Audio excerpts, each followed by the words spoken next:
How are you? I'm finding you. I'm okay. I'm okay. It's so good, but weird to speak to you in this way, you know? Yeah, I think to be honest with you, you're actually not the first person that said that to me. And I think that was because of the panel discussions I've also been having and hosting. And I was the one actually saying that to people, like in the brainstorm sessions I was having with them. And I'm like, I don't think I've ever spoken to you before, but Isn't that thanks for amazing? joining me. It's just crazy. But it's amazing that, it's taken a global pandemic for us to really get into this, because it has Yeah, been there. It's not as though these are new discoveries. yeah. But wait, for the people that are watching this, I want you to meet Natasha Miller. I've known Natasha since she was like a little girl. And I've seen her grow up okay, that just makes me sound old, but I've seen I've seen her grown into a woman. And she's a beautiful woman inside Oh. and out. And Natasha, you tell people who you are. Okay, this I'm not good at this one, eh? So because I never know where to start. I never know what to leave out. I never know what the hierarchy is. Like, how people start from, they go like family, education, and Yes. hobbies, and then like what I like is right at the bottom. Like my favorite food is macaroni, like that type of thing. So so I think in a nutshell, I think what I've always known about myself ever since I was this small was that I was a creative person, and Mm, I get bored quick. And I think I'm sort of just someone that just does stuff. And it's not that I'm a rebel to society, but I think I don't often take, other people's, I think, judgment or um, fear of failing very literal, or I think mm, as a primary reason for not doing something. mm. So, yeah, I think I'm just a creative person at heart and everything else that comes with it. So So, that's what do you me. do? So, by profession, I'm a graphic designer. So that's my bread and butter. But at the same time, and the irony of this, actually, now the other day I was speaking, my best friend is also a graphic designer. So we were speaking about this whole idea of when you tell people what your profession is, like how far do you separate yourself, like your own Hmm. personality and person from that? Because I find often that people, you compartmentalize everything. It's your Yes. day job, then it's your evening thing or your side hobby or your side hustle, and then it's Mhm. like your thing with your partner or your thing with your friends or your social thing or your project or your ministry. So everything is compartmentalized. And I think for me, when I say I'm a creative person, it's probably like the job, the way I eat, the way I live life, my relationships. I think Oh. everything everything is a Oh. bit like that. And so, yeah, by profession, I'm a graphic designer, and that's sort of what I do every day. You are like living the dream, because what you've just described is what we all wish we could have. I think whether or not we realize it, all of us would love to work in our passion. It's something I'm only getting used to now. So Yeah. what you say resonates so lekker with me, because I feel like, yes, yes, if I talk about music and whatever, that's it. That's me. That's everything. And it fills every part of my life. So I must say, I saw this creative thing, but I saw something extra. I saw a bravery in you. And especially when you started Girl Positive. I just saw, oh, hier kom Natasha. No, that's how I You know, felt. the train smash is coming. I I just felt like, this is undeniably, unmistakably, how Natasha, as Natasha the creative, could reach people, and bless people, and do something good with herself. But tell us, what's Girl Positive about? Okay, so maybe for those that will be hearing for the first time on the session about it, so I I know we spoke about this before, and I've spoken to it about it with others as well. People asking me, is Girl Positive a movement? Is it a ministry? Is it just a group of women coming together? Is it women's ministries? Is it a club? Is it a book club? So a long list of adjectives and descriptive words and labels and so forth. And really, to this day, I don't really know what to label it. But what I do know is that Girl Positive has become a space where women can just connect and speak positive stuff to one another. Mm, And it might sound maybe a bit broad, but I think it goes what it might cover, from issues and things like, lifestyle to your career, to your mm, relationships, to mm, your spiritual, I think, life or mm, state of being. And so, yeah, Girl Positive has really, it was born in an online and digital platform and space where girls were just sharing how they can, share and give tips to one another of how to do stuff during the lockdown and the mm, pandemic. You're sitting at home, you at home in your house, in enclosed, like basically, how can I say, isolated from the rest of your social mm, community. How do you eat? How do you socialize? How do you spiritual? What is your spiritual routine like now that you are so mm, enclosed and you're not attending church, you're not going to youth, all those sorts of things. So all those really like issues and life adjustments we were busy making sort of fell into this pot of conversation and stuff we could then start speaking about. And so really that's all Girl Positive really is in a nutshell, is mm. women being able to connect with one another. It's really awesome. I think and look, I didn't I stumbled upon it, but I stopped when I stumbled. Now with an um online ministry, with anything online, if you can get people to stop scrolling, that's the aim. You want them to pause. So I want you to say, with you can count this one person, it worked, no? um I stopped scrolling. And I saw in your latest advert, because we must talk about that a little bit. But I saw that there was an age sort of bracket. What's up with that? Because I don't fit in So sorry, first of all, and then second of all, I think um, you know the reality is that we live in a world where generations and cohorts, fit with different life experiences and content. Yes, yes. Um, and the irony of that actually is that those lines are blurring because you find So like much. 60-year-olds sitting next to 16-year-olds and they can watch the same content and educate one another from their points of view and perspectives. Um, so I think what is still true that I find is that certain age groups just still feel comfortable with sharing and dealing with certain topics and issues among their peers and similar age groups.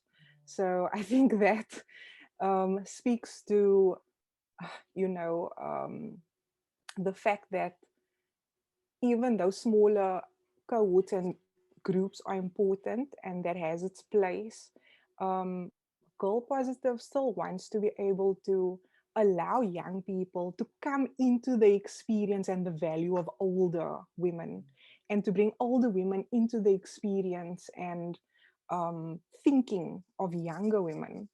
And so, yeah, I think Girl Positive is just trying to create different spaces that cohorts can use, but that Mm. there is some kind of overlapping at certain points in time. Great. So yeah. So the age bracket that I saw was what, 16 to 35? Yeah.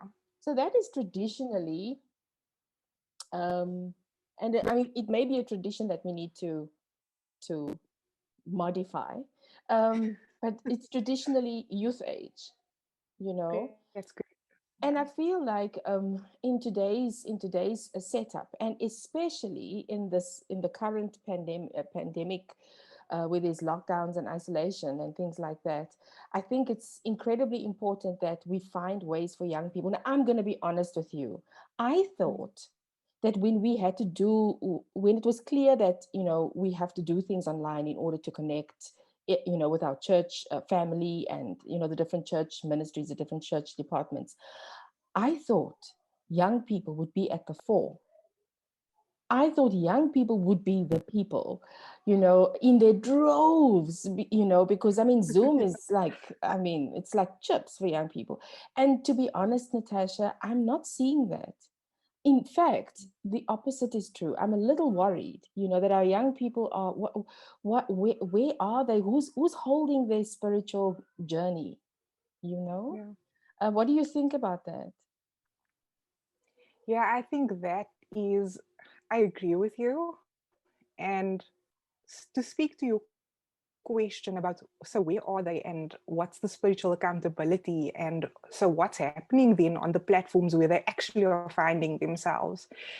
And so I think, um, because especially with Generation X and Z and Mm. all this whole, the latter part of the alphabet codes that we are finding, um, I think they are there. They are there. I just think that you are saying that these age groups need to be modified a little, but the content also needs to be modified, the way we Absolutely. package the content. And that's what's driving them there, is that, you know, like I follow so many other Instagram pages and Facebook pages, and the content is exciting, and the way it's marketed, and the graphics, and its Mm, animation, and mm, people are interfacing with one another, these video clips, short video clips, and cool graphics and things going across the page, and it's short clips, and yes. it's bright colors, and it's, people are boldly dressed, and Mm, they look like humans of New York, for example. mm, mm. So I think, the youngsters are there, but they are driven to content that visually is appealing to them, and it Ah, looks a certain way. mm, And so I'm not trying to say that we need to kind of bend certain beliefs or spiritual messages that we are trying to get across as certain denominations. But I am saying that there's nothing wrong with considering how we are packaging these messages so that they absolutely. are attractive to young people. So Absolutely. Yeah. I'm totally a firm believer of that, because it is my industry, because I've seen it. And I think I was skeptical at first about, this whole thing of doing video lives on Instagram. And I'm like, but it's 13, 14-year-olds that are doing this IGTV thing. And so I started, and I'm like, whoa, all these people are like watching these videos, these young girls. So there must be something there. And so I just kind of grew from there. From the yeah. Even let's say I've also done a live or two. My nerves, my nerves were absolutely finished. The first one, it was before, it was sort of in that phase where we thought we were getting somewhere with COVID. Yeah. So we were like, all feeling very good and so on. So I had Neil with me, and we were like in the same frame. So that was cool. But Yeah. then the second one was, now we couldn't, and oh, my nerves were shot because I had to basically like host it alone. And Yeah. when I look back on it now, I think, what was the Man, big deal? I just did it. Yeah. Yeah, I, Yeah. I I love what you're saying. I feel like we've always paid special attention to our young people. we've or let me say, we've always known that special attention must be paid to Mm. young people. And it's not about saying that we must compromise. There's no Yeah. compromise. It's not compromise. It's relatability, if that isn't a word, it is now. It's relatability, you know. Yeah. I think about how I had a Bible study class once. I used to take the, is it youth or collegiate, one of the I two. think it was the collegiate, and I think Yeah. I was in that class No. Okay, so I can't once. lie. um I used to like go through the lesson, during the week, and I would always end up on a Friday night asking myself, what is this saying? What are we dealing with, and have the discussion around that rather than go through every day of the lesson, Yeah. because that's what you want people to go with. So when you say package, I see everything needs to take a look at its package. It's not just how it Mm. looks, it's also how it feels. It's also how it's brought across, like who speaks and how, and it's not to water down the message, it's in fact to strengthen it, Yeah. because that's what I see happening. So if you could put it into words, what's your dream for Girl Positive? I think, I will say what inspires me. Right now, I don't think I have a specific dream, because I think I'm more of an ideas person. So I get these pie in the sky ideas, and then I think maybe that I label a dream. Like, okay, let's go for that. Um, so I've always been, a fan of the concept of sisterhood from Hillsong. And I think not just because of the brand behind sisterhood, but I think Mm, because of the this concept of connection that it's trying to yes. build among women, mothers and their daughters, Mm, best friends, mm, um, um, you know, colleagues, um, the old granny in the church and a younger woman. So it's kind of just like a space where there's no boundaries, no age groups. Although, like I mentioned earlier, there's cohorts and there's obviously mm, a time and place for every age and every type of topic. yes. Um, so I think for me, it's about really involving, creating little pockets of spaces that can involve everyone. And Mm, I think that's what I've tried to do to this point with Girl Positive is, like, for example, I was running or doing this video that I had put together of a lot of over 50-year-old women in our church sharing 3 pieces of life advice that they could wow. give to us as younger women. Um, Wow.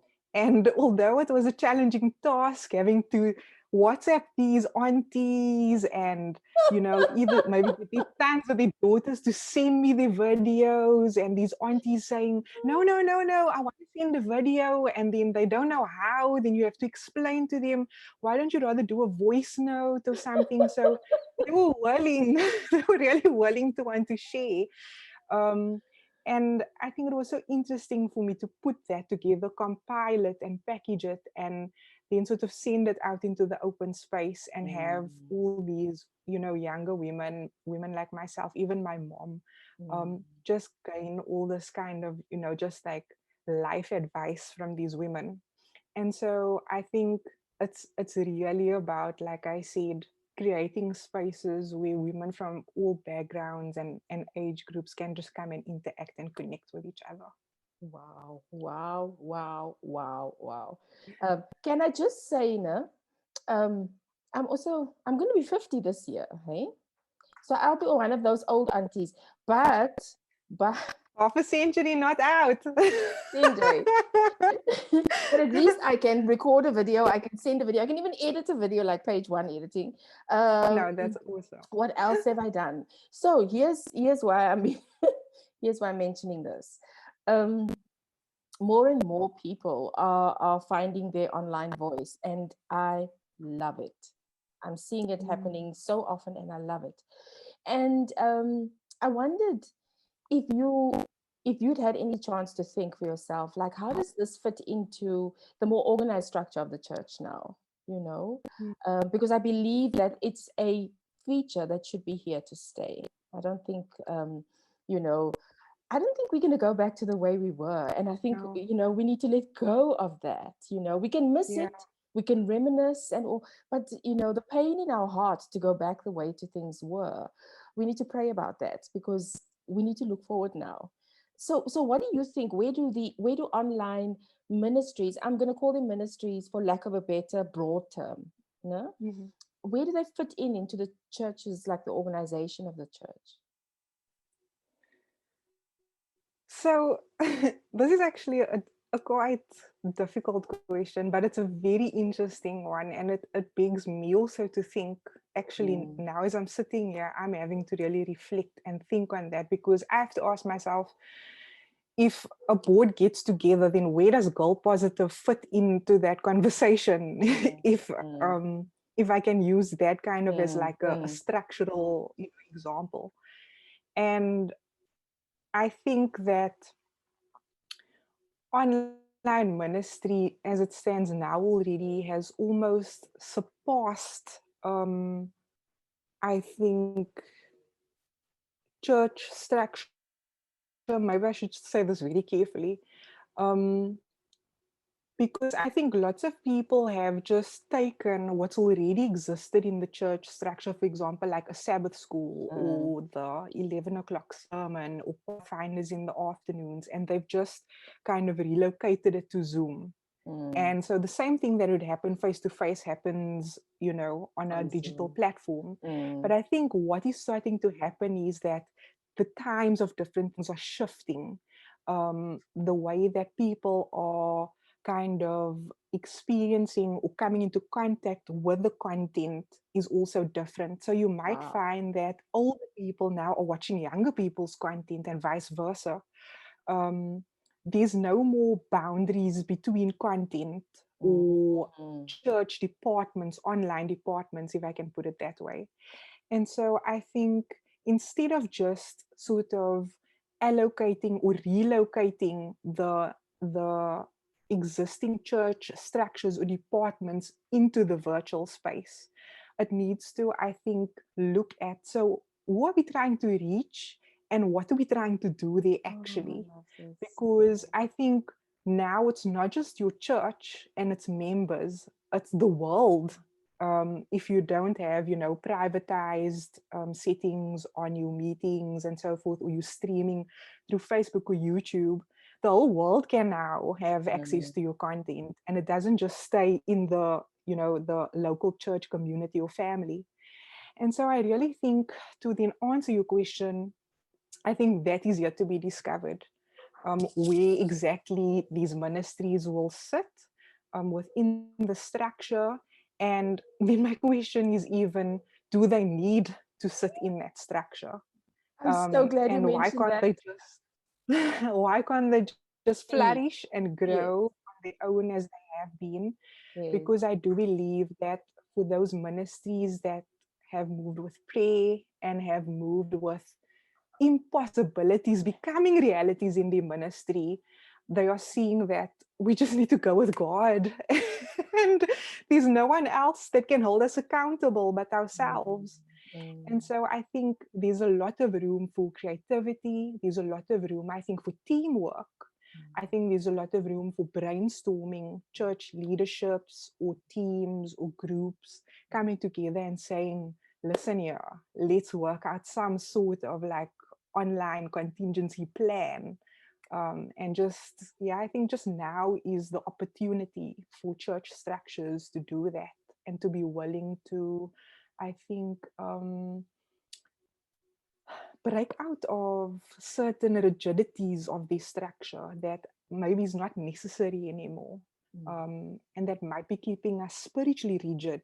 mm. And so, yeah, I'm really looking forward to, what people will feel inspired by to do for online ministries. And I really find myself also now in that position where there are people that are becoming inspired, and they were like, what do you think of this idea or that idea? And I feel like I just should tell people, just do it, just go for it. And if it is within the parameters of your prayer life, if it is within the parameters of your beliefs, and you know, understand the church manual, know what parameters are there and what's important and what the boundaries are, and then go for it. So yeah, I I think think, we're living in a very interesting time. we are, Natasha, and I think you've said so many things that I resonate with. I just want to pick up on the something you said towards the end, that simply taking what we have and putting it in another box, a Zoom box, isn't necessarily doing it online, Yeah. because the requirements are different. It's completely different, and I think that we need to reinvent the church ministries we've known of the past, reinvent them to reach a wider audience and an online Yeah. audience. And that's as far as church goes. Now the thing is, the people with all these ideas and the people with all this energy and the spunk are young people. And for me, Yeah. I've noticed as a young person, I mean, I've been serving on church boards since I was 23. You. So for more than half of my life, I have been, involved in the church's work. I mean, bar a year or two or so. And I've noticed that the younger voices are often the ones that have been, I don't want to say muzzled because it's not that dramatic, but sort of like, okay, ooh, nice idea, but it's kind of not taken seriously. And is our is there a danger of our way of approaching church becoming so tradition and culture centric that we are not necessarily opening ourselves up to a broader way of doing what God has asked us to do? I'm going to give you a quick example. No, the our church's Sabbath school. So I'm the Sabbath school coordinator for, well, since last year, but we must went over to this year as well. Yeah. And I have been thinking, apart from the lesson study, which is still done on the Sabbath at 10, as per usual, on Zoom, in the Mm. same way as before, I've been thinking, like, that short little 15-minute thing that the superintendents do ahead of time. What was the purpose of that? And that question has brought me so much closer to the Lord. You will not believe it, because I've had to search my heart. And at the end of the day, the Sabbath school is meant to reach out. It's about personal ministry. It's about total member involvement. Yes, it's about seeing who's there and involving them. I mean, Natasha, you and I both grew up. We did the mission story in church. That's how we started speaking in public and to Yeah. find our voice. Yeah. So that is why, another reason why I was so keen to speak to you, because I feel here is a voice of reason for considering how we can pivot as a church. Yeah. But there are other voices that maybe are still silent. And Mm. I would really love, we've only got 2 minutes, I really would love for you to, what kind of encouragement can you give to someone who is wanting to share online? Yeah. I think you just have to begin. I Mhm. don't know. I don't have a complex answer. I don't have an academic answer. I don't have a super intelligent answer, but I take it from what my approach was to Girl Positive. And for those who know me, they know, like, I'm not a massive, like, you won't find me taking 100 selfies or doing a lot of, videos and stuff, like sharing a lot. I feel you. But I do think that when you have this feeling inside of you that you can bring value, or you do have a purpose, that something is just attracting you to do something and it doesn't want to go away. Mm. And I feel like that is almost like, for those of us who believe, the Holy Spirit working through your conscience to just move you to start. Mm. Um, And even if you start alone, that is Mm. okay. That Mm. is so okay. I can testify that some of the most fulfilling, I think, projects and experiences in my life has been starting alone. And the amazing part or ending of such a story is that one day you just wake up and you find yourself part of a community of people. And they just came along the way. And it's like, when you speak to them, then I'm like, so when did we actually start this thing? And then it's like, who cares? Like, we're in it and it's cool and we are doing something for the Lord. And so I just want to say begin, because it's working for the Lord is one of the most adventurous, I think, journeys and solitary starting journeys that you will ever undertake in your life as a young person. And before you know it, there'll be someone just walking along you on this side, and two people coming from this road Mm. from that side. And then before you wipe out your eyes, you'll be in it and you will be passionate about it and you will love it and you wouldn't have had it any other way. So, yeah. Wow. Now I somehow want to start again. Be- I, because I think the a very important lesson in what you've shared is that it does begin alone. You know, even if you're doing something with a group of people and starting something with a group of people, you are still there. It does start with you. And I love that. I love how we need to start taking care. Self care has obviously in this time become such a topic, but it's become a topic because it's needed, and self-care is very much lacking in many of our lives, in many of different in many different ways. But yes, do it, just start. I love that. I totally agree. Just begin. I'm so sorry. My dog is just having the time of his No, life here, by the no, leave him. I mean, I also have like birds on the roof here. It's like very, very special. way. Yeah.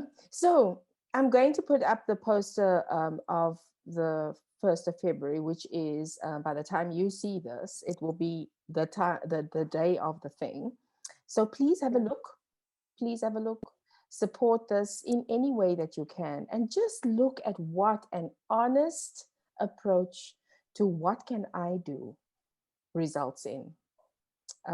Yeah, the time I must stop talking about the time at the end of a Yeah. conversation, because but it catches me every time.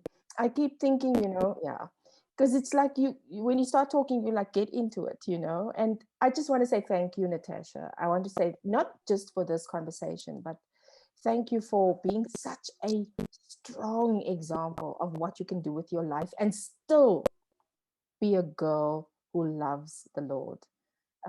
There doesn't have to be any separation. We really appreciate you. So I just want to say thanks so much, Lisa, for this opportunity to just conversate and connect with you again in this way. I really had a ball of a time in this conversation, and I hope that the viewers out there will really enjoy and gain from this conversation today. I'm sure they will. So yeah, keep well and goodbye, everyone.